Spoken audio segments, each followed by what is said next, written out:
pleasure to present to you Dr. Martin Luther King, Jr.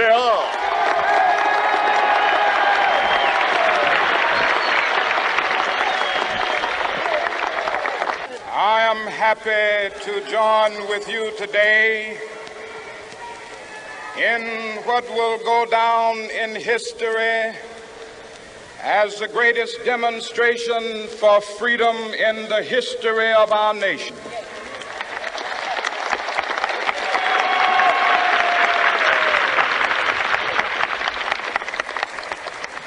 Five score years ago, a great American in whose symbolic shadow we stand today signed the Emancipation Proclamation. This momentous decree came as a great beacon light of hope to millions of Negro slaves who had been seared in the flames of withering injustice. It came as a joyous daybreak to end the long night of their captivity. But 100 years later, the Negro still is not free. 100 years later, the life of the Negro is still sadly crippled by the manacles of segregation and the chains of discrimination. 100 years later, the Negro lives on a lonely island of poverty. I have a dream that one day this nation will rise up and live out the true meaning of its creed. We hold these truths to be self-evident, that all men are created equal.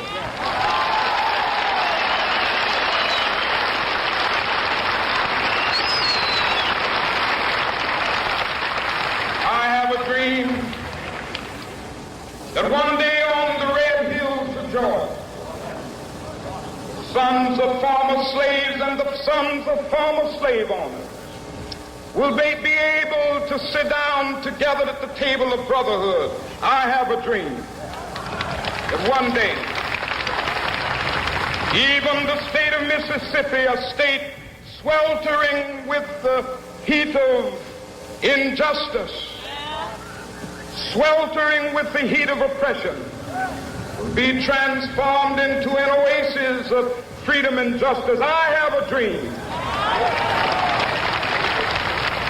My four little children will one day live in a nation where they will not be judged by the color of their skin, but by the content of their character. I have a dream today.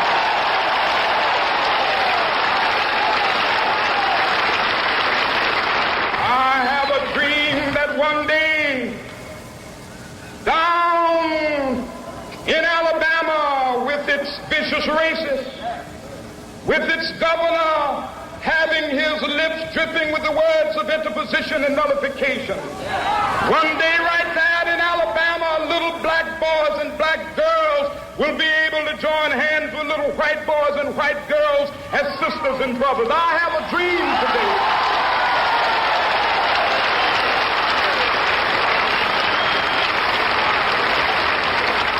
I have a dream that one day every valley shall be exalted, and every hill and mountain shall be made low. The rough places will be made plain, and the crooked places will be made straight, and the glory of the Lord shall be revealed, and all flesh shall see it together. This is our hope. This is the faith that I go back to the South with. With this faith, we will be able to hew out of the mountain of despair a stone of hope.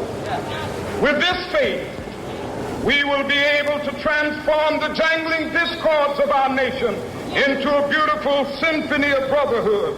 With this faith, we will be able to work together, to pray together, to struggle together, to go to jail together, to stand up for freedom together, knowing that we will be free one day.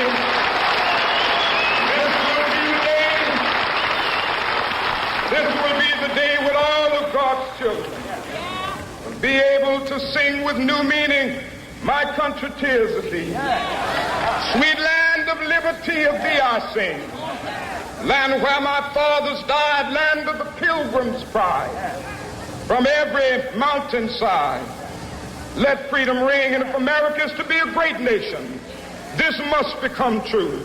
And so let freedom ring. From the prodigious hilltops of New Hampshire, let freedom ring.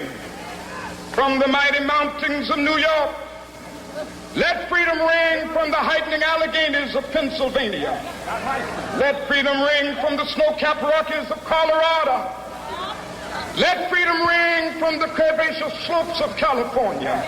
But not only that, let freedom ring from Stone Mountain of Georgia. Let freedom ring from Lookout Mountain of Tennessee. Let freedom ring from every hill and molehill of Mississippi, from every mountainside. Let freedom ring, and when it happens, when we allow freedom ring, when we let it ring from every village and every hamlet, from every state and every city, we will be able to speed up that day when all of God's children, black men and white men, Jews and Gentiles, Protestants and Catholics, will be able to join hands and sing in the words of the old Negro spiritual, free at last, thank God.